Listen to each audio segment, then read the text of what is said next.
All right, there's also plenty of great offers and events for kids and families across the 400 retailers at Westfield London.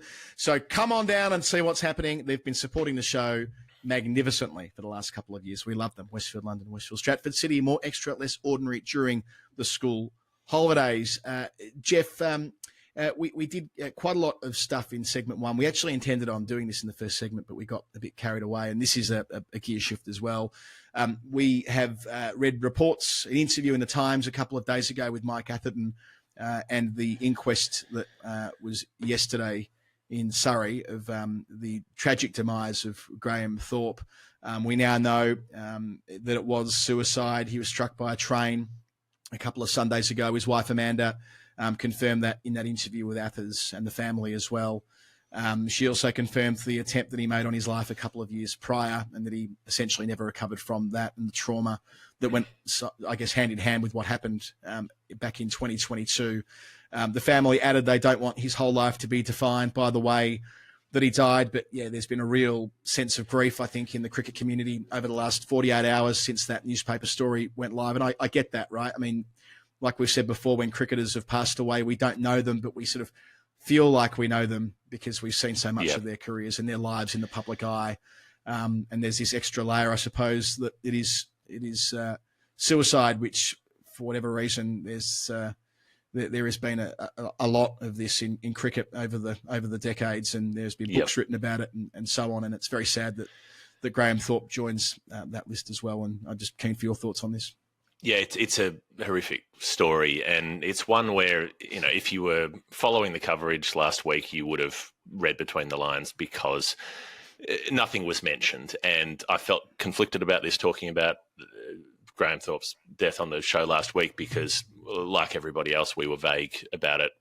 We didn't go into any specifics.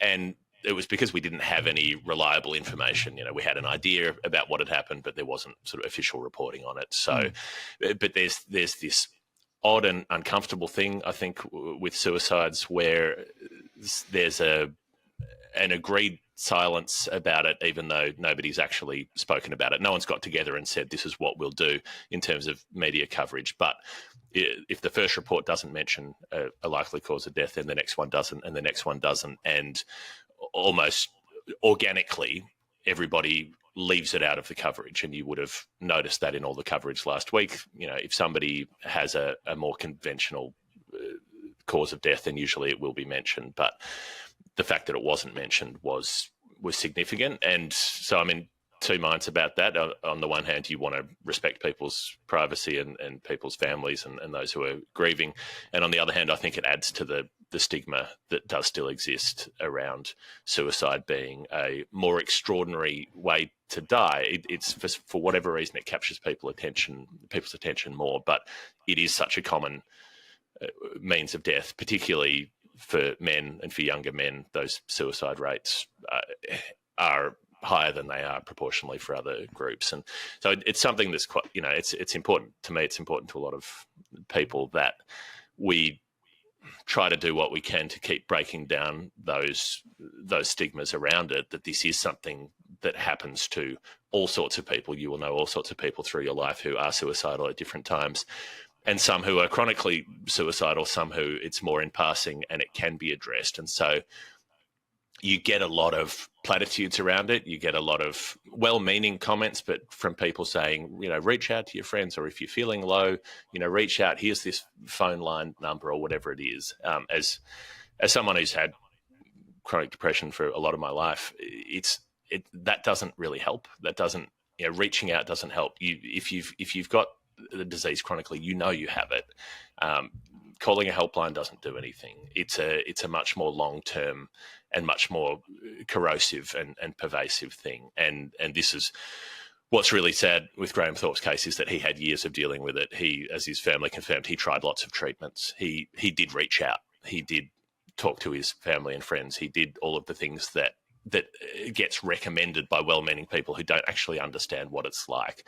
And in the end, it got him anyway. And that's what hurts a lot about hearing these stories, is to know about the to be able to imagine the desperation that must have been there for it to reach that stage, to have multiple attempts, and the way that, even a couple of years ago when he did make an attempt on his life, that wasn't reported. It was reported at the time that he was unwell. He didn't take up an Afghanistan coaching job because he fell ill.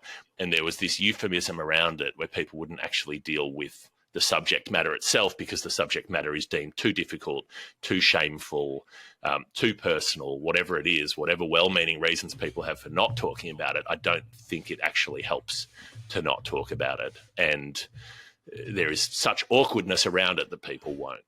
But I just wanted to say that, to put that side of it out there, that it's not just about getting a psychologist or calling a helpline. For some people, it's much more chronic, much more pervasive than that, and it can't be dealt with a more short-term response that might work for somebody who's situationally depressed. Bad things are happening in their life. They need help to get through a rough month or a rough 3 months or a rough 6 months, and it's no more or less important to get somebody through that. It's just as possible that someone can have the impulse to end their lives during that period of time, and getting them through that period is important. But chronic mental health is not as appealing a story as mental health problems that people get through, because everybody likes a story with a positive ending that says, and that's how I overcame my problems. A lot of people in this camp don't get to overcome their problems. They can only try to find a way to live with them, and some of them aren't able to do that. So that's the tragedy in this, and that's where my heart's going. Yeah, and look, I remember you wrote about this extensively about a decade ago, maybe a bit more than that now, or a bit less than that even. A Meanjin essay you wrote about whatever doesn't kill you makes you stronger, and your contention was that, well, indeed, on the contrary, most of the time when people go through really tough things, it isn't a case of being able to use that to make life easier. Often it can be something that lives with them, and if you've again just to that does damage, that does permanent damage, that makes the system less able to withstand the next shock. And I'm not talking about the what happened in 2022 with Graham Thorpe specifically, but I guess more the chronic instances where it was well documented that he had periods of time throughout his life where things were extraordinarily difficult for him, beyond what you would describe. Beyond a couple of years ago, He had decades. This goes back decades. Yeah, that's right. So decades of moments, and that's only the ones we know about, right? Who knows what was going on with stuff that we weren't aware of. So I don't have an awful lot to add because you've summed it up really well there, Jeff. But obviously thoughts go out to a lot of people in our world who were close to Graham Thorpe, be it cricketers or coaches or people in the media or anyone else, because he was clearly a big presence for a long time for a lot of people, and indeed just fans. I understand that people who follow the game closely, who have an affinity with that era, the people you grew up watching, right? There was that outpouring of grief when Shane Warne died, obviously, and for other cricketers, Andrew Simons more recently as well, in circumstances where he had a horrible vehicle accident. Like with that, it does feel different when it is a conversation along these lines. And all you can really say at this point is that I hope that everyone who's experiencing this is finding a way to do so in a way that helps them get to where they need to be. And I agree with that sentiment that you don't want someone's life to be defined by the way that it ended, and if they chose to end it and the state that they were in when they chose to end it, that doesn't have to reflect everything that came before. It doesn't have to cast a pall over somebody's entire existence. We all have to leave this plane one way or another. So that's something that I'd underline as well. The England team are back in camp in a couple of days from now. They won't have their captain, Ben Stokes, with them. He's done his hamstring in the 100. So it's been confirmed that Stokes will be out of all cricket until they go to Pakistan. I think the first test is the first week of November or something. It's a really long layoff for a hammy. That sounds like he's done it good and proper, an old-fashioned tear, not a strain or a niggle. It's a tear. So that statement went out last night. They'll be frustrated because it's just when they got him bowling again, like not just as a impacts player, but he was part of the rotations against the Windies. He was bowling properly like a normal seamer would when they're fully fit, and he was bowling well and taking wickets, and he went beyond 200 wickets in Test cricket, and that was the whole idea of knee surgery that he went under earlier this year, is that he could be that kind of cricketer again. So they'll be really pissed off on that front. Just kind of aware that Yeah, I mean, look, there's going to be the culture war bit of all of this, right? About it happened in the 100, and therefore it invalidates the cricket that he was playing or something like that. But I know there's an emphasis on getting England players taking part in the 100 when they've got a window between test series and they don't rest. Most of them actually do go into camp and play in the 100 because there's a commercial imperative there. But let's remember that the Australian players do this too. When the Australian players have a small window between a test series, they do go off and play in the Big Bash, right? We know that. They probably will in the small window they have early next year between the India test matches and when they go to Sri Lanka. I'd be astonished if most of them, if not all of them, don't go back and play a week of Big Bash in the very same way that Ben Stokes and co have played a week of the 100. So, yeah, I'm not sympathetic to the argument that, well, it's not a proper tournament, therefore why should he be playing? But I'm also interested in the idea of these schedules are always messy. The players don't get a chance to rest in the middle of a summer when it might be ideal to do so. So this is where the commercial imperative of getting your guys with name recognition who do have cut through, getting them on television for all the right reasons, might occasionally run up against what might be the best for them, which could be, in this instance, Stokes and other senior players having a couple of weeks off. Well, I think this is something, this isn't new. It isn't 100. It isn't Big Bash. You've had this kind of angst about demand on players and players getting injured in other forms of games across codes forever. You have it in State of Origin with the Rugby League. Every year there's something with players getting injured playing in an Origin game, and so then their clubs are annoyed. That's really the driving reason why in Aussie rules the State of Origin thing died a death at one point or another, because clubs didn't want to release their players and didn't want to risk them getting injured playing in games that weren't for those clubs. And it goes back, it goes back to W.G. Grace and Billy Midwinter, taking him away from a game that Australia were going to play at the Oval to whisk him down to Gloucester or whatever it is to play a county match. Because whoever's paying more and whoever thinks they have more of a claim on the player wants that availability. But he could just as easily have done a hamstring in training. He could have said, I'm going to do 3 months of Rocky training for the next test series and not play the 100, and then have injured himself doing that, and people wouldn't have been annoyed then. So if you play, you'll get injured. That's the way it is. If they could find a way to forestall hamstring tears, then the sporting world would be a very different place, because it is the body part that we talk about more than any other. And God knows it is incredibly boring to spend your life talking about people's hamstrings. It's not an interesting body part. It's not a particularly attractive body part. It's a functional utilitarian body part. It has an ugly name. I don't like hamstring. I don't like thinking about people being ham, but people will continue to injure them doing whatever it is they're doing. And in your cases, you'll find out with your advancing age, it'll just be sitting in a seat on a train for 2 hours, and then you'll get up and go, oh, okay, there goes a hammy. So whatever, it's going to happen. It's going to happen anywhere. Getting angry at the format is absurd. Yeah, I agree. And look, maybe there was a special case for Stokes, and they have managed a few players in the last couple of nights, I read on social media. But for the most part, you are running the gauntlet when you play any form of sport. So, they were playing games of soccer before test matches until 5 minutes ago, and we know what happened with Joe Denley and O.A. Shah all those years ago, and what happened with Johnny Bairstow more recently, and other games as well. So it's managed risk, I suppose, playing cricket at any old time, and that's just the way these things go.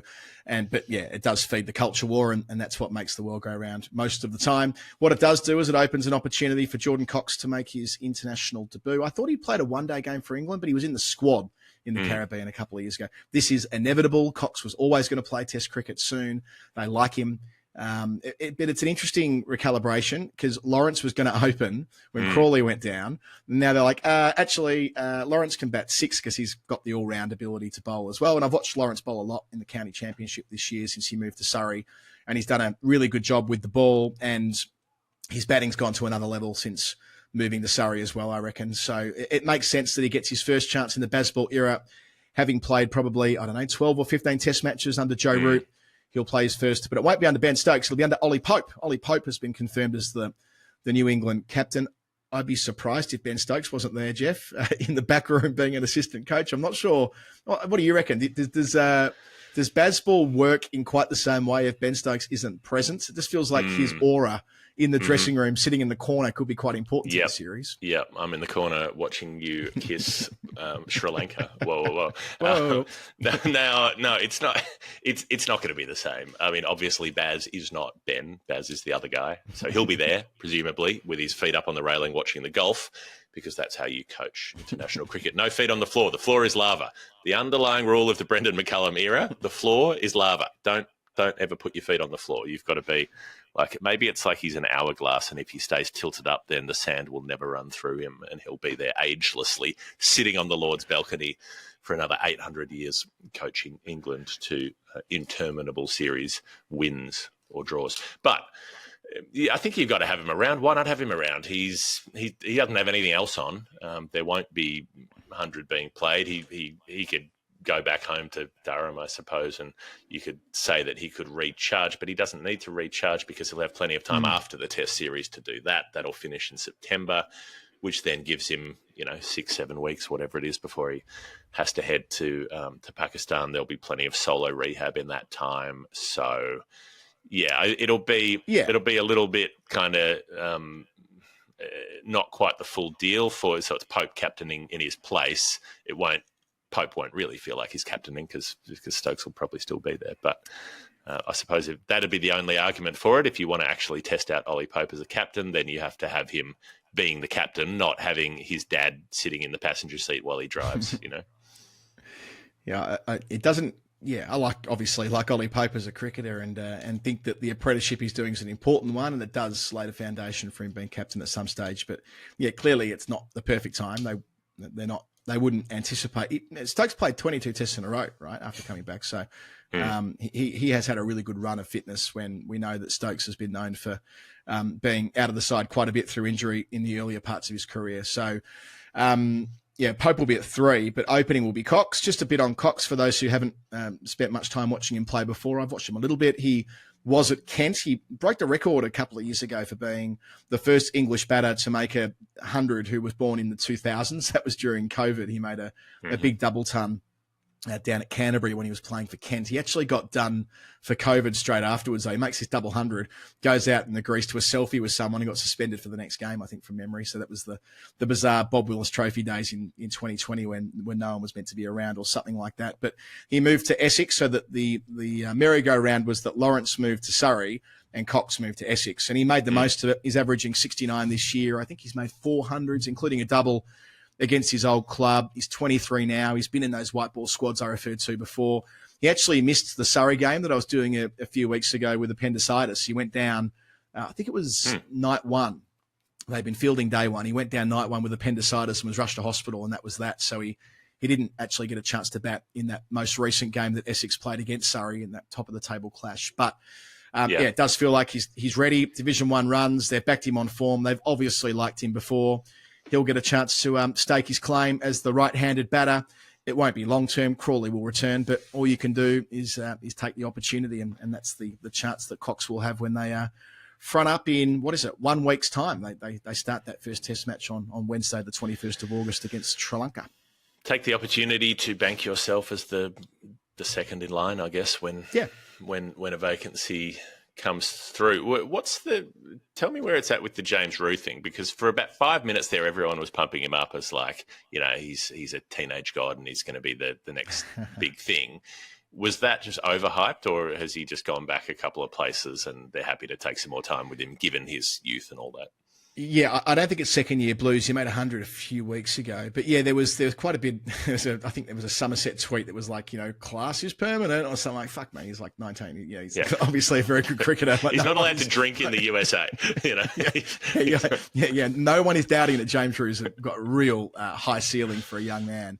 Yeah. Like a lot of the young guys coming through, right? But you're allowed to. It's not linear when you're that age. Tom Lammonby a few years ago made 300s in 6 hits, and we're like, "Fuck, is he ready for England?" No, he's not. It wasn't then. Might be now. No. That's normal. That's 2 steps forward, 1 step back is totally a normal part of learning and growing and so on. So I don't think Roux's time's yet. The one I thought might come in, I thought they actually might balance it with Jordan Clark. I thought they might go.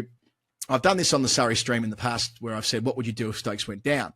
And I thought Jordan Clark would be serious pace down the wing. Jordan Clark. I'm amazed the Cats let him go to Freo, honestly, because he was, burning from the halfback flank to the half forward flank. And I'm interested that England would be thinking outside the box in this way. It's kind of like the equivalent of putting Justin Langer in the Eagles job that we spoke about a couple of weeks ago. We're cross-coding here. But no, the Jordan Clark has been a revelation since moving from Lancs to Surrey. With ball and bat, made a century in a session earlier in the season, took his wickets at 21 with the new ball last year. Like, I kind of thought that if they just want a guy who's going to bowl very, very dependable fast medium and can whack it at 6, they've got a guy. Stokes-like. And he looks like Ben Stokes, a big brute with tattoos all over him. I thought that they might look there, but they've chosen not to add to the squad and go with the younger blokes. I touched on Sri Lanka a second ago, Jeff. There was an interesting yarn that Cricinfo had last week before the full squad got here on Sunday. A few of their players got here early, and this shouldn't be funny, but it's just kind of like there is some underlying humour to it. They were quite concerned about the security situation for the team coming to England due to the riots that were taking place here last week. Now, that's not funny. I'm not saying that's humorous. What's humorous is it's normally teams like England who go to countries and say, well, we're not quite sure about the security situation. But such is the toxic far-right incels that kicked off last week and unfortunately set a significant number of people up against asylum seekers and God knows what. I mean, it was a grab bag of nonsense, really. Those leading it knew exactly what they were doing. Clearly, in stoking this disorder in the community.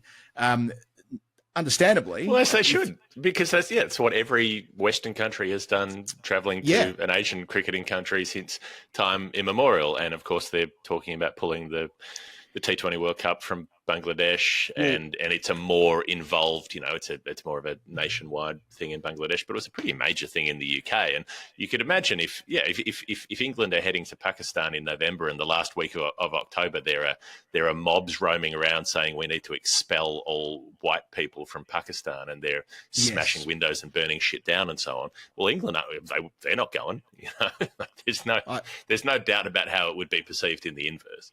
I couldn't agree more. I could not agree more. And it says a lot about the public conversation over here on these matters that it came to that. But anyway, that settled down here, I should add. And the Sri Lanka squad are in situ. Dan and Jaya's squad, they've got a tour game starting today at New Road. And what do you know? It's wet at Worcester, which I'm very sad to report. I think they got on after lunch, but it was wet earlier, and we'll talk about that before the Test match. And we do our full series preview. Just on that, what an absolute bunch of dipshits! Like, all of this like concerned bullshit. Well, we have to listen to their legitimate concerns. You're like, they're burning down fucking libraries. You don't actually have to listen to people who do that. You don't have to listen to people who walk around aping fascist bullshit of the past. You don't negotiate with fascism. You destroy it. You smash it. There's no place for. Well, there is. If people's, or you're not listening to people's political ideas. If people's political ideas are that they should be able to kill and injure other people who don't conform to some standard they set, you don't have to listen to that. That's not an idea. That's violence and a precursor to violence, and then it spills over. So just want to put that on the record. Smash fascism. Don't listen to them. Punch a Nazi. It's okay to punch Nazis. And they did in the end, but a lot of people did stand up and say this is fucked, we're not taking it, and took the streets to push back against the fash. So good on them for doing so. I'm sure some of our listeners were part of that on the right side, not the fascist side. I should clarify on the way. Find another cricket body. I was going to say if you're on the other side of that, if you were retweeting Tommy Robinson last week, then. There are other cricket podcasts for you. Probably. Maybe not. Probably not. There aren't a lot of... Yeah, Arthur Gilligan's not doing a podcast, lads. No. If he was still around, maybe that would be the one. No. Find another sport, full stop. I feel like saying this to people sometimes. I'm like, just don't follow cricket. We don't need you. Don't follow anything. Find a different... just get in the sea. Don't share this landmass. Just go and be underwater for as long as it takes. 90 seconds should do it. Jeff, one more series to quickly skip through before we get to our second break, and that's the Test series between South Africa and the West Indies. They played a draw at Port of Spain that was rain-affected, sadly, there, the first Test that South Africa have played for a while. They made 357 in an innings that took 3 days because it was Port of Spain, so it was slow, and it rained, which was annoying. The captain, Bavuma, top scored with 86. The wonderfully named Tony DeZorzi made 78. I think he was part of that New Zealand series, wasn't he? Yeah. And he sounds so Sopranos. Tony DeZorzi, he's getting a cannoli. He's having some mortadella up in Newark. Yeah. And Jeff, how's this? Leading the bowlers for the Windies. Here's a story about the Warricane, the man the authorities came to blame. Left arm orthodox from the gods. 4 for 67. Jamal back. I didn't realise that his last 4 test matches have all been at Port of Spain. So he's the Trinidad Tobago specialist. A bit like how Stuart McGill would get the one test of the summer alongside Shane Warne at the SCG. Yeah. Anyway, it was a bit of a shit test because of the rain. The Windies made 233, or it was looking like a shit test. It gets a little bit better. They made 233. And Kisi Cardi, who got in the side because they've rejigged the batting lineup, made 42. Our man, Jason Holder, 36. But the usual problems, right? There were 5 scores between 35 and 42. Like, what the fuck is going on there? They just can't do the bit you need to do. And Keshav took 4 for 76 from 40 painstaking overs at the bowling crease for South Africa's primary spinner. It was almost stumps day 4 when this was over. So on the final day, they set the game up, which is pretty cool. South Africa batted for 29 overs and declared it 173 for 3. Tristan Stubbs playing Test cricket, as I live and breathe. At first 68 from 50. This is great, right? Well, this is cool. It's his 24th birthday today. First drop as well. They said before this series, they said we're going to leave him there for a good period of time. Not that they play much Test cricket, so it'll probably take him 3 years to play 10 tests there, but they'll leave him there for 10 tests and see if it works. It's a great story, I reckon, that Tristan Stubbs, with all of his profound hitting ability and I guess how much money he could make if he just went full-time T20, that he wants to play Test cricket, a brisk half century here. He turns 24 today.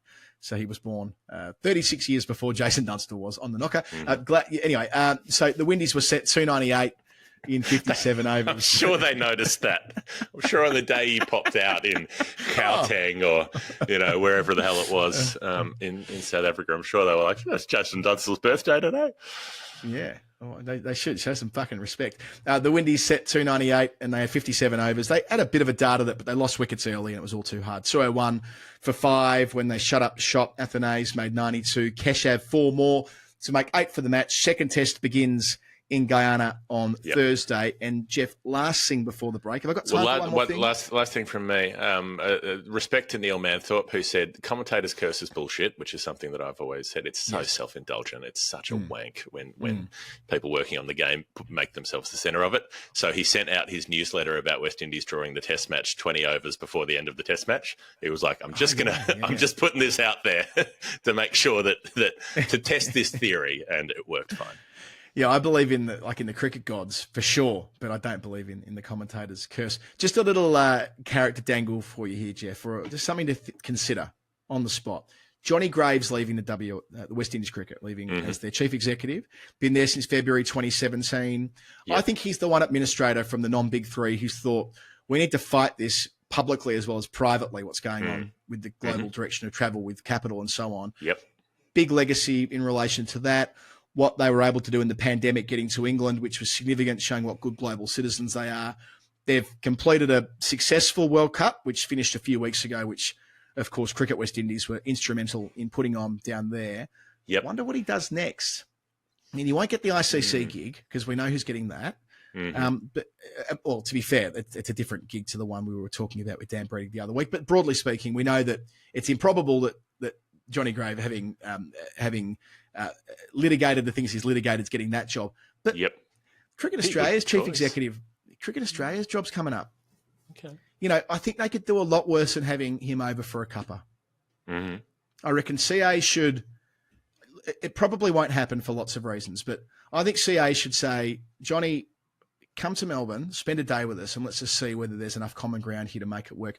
Because I don't know what it would mean for Cricket Australia necessarily, but having a guy with all of that experience who's had to do it in such difficult financial circumstances, drop him into a cash-rich environment like Cricket Australia, knowing what he knows about the global game, he could be a visionary administrator with more resources at his disposal. Yeah. I love the idea. Global search, it would fit with the idea of the global search, which of course they're having the global search again after they had the global search that found Kevin Roberts, who was right there the entire time. Very, very mysterious. Nobody was expecting the 2OC, Kevin Roberts, to get that job after the global search. Global search for Nick Hockley's job that Nick Hockley was already in for a year before they finished the global search, and the global search found Nick Hockley. And now we'll have a third global search, and that global search, if it were global, could detour through the Caribbean. Yeah, I mean, I think they wouldn't do it purely because they would know that he might be inclined to try to spend some of Cricket Australia's money doing things that would be helpful for other countries, you know. So they already know what he thinks about doing that, and they're probably not very keen for him to do that. But it would be a visionary pick if they did it. Sometimes I think even with Hockley, I know he's lived in Australia for a long time, but having something of that outsider's perspective helped at times. You're not as confined in the internal squabbles and politics of having come up in that system, which state you've come up in, who you're representing, all the rest of it that plays out with other people. You get somebody in completely fresh from outside, and like you say, you take the reins off Johnny Graves and say, well, what can you do with more resources at your disposal? And hopefully you'd see a much more equitable approach from CA, who've talked a bit of the talk on this, and they've walked a few hesitating steps of the walk on playing a little bit more against some of the countries they don't play against, but they haven't done much on it, let's be honest. Yeah, I think it's a sort of left field thing I reckon Mike Baird might be interested in, to sort of demonstrate that he's interested in those ideas, right? Anyway, it's one to put to one side for now. We've got one more break to take and then quite a bit to get through in segment 3.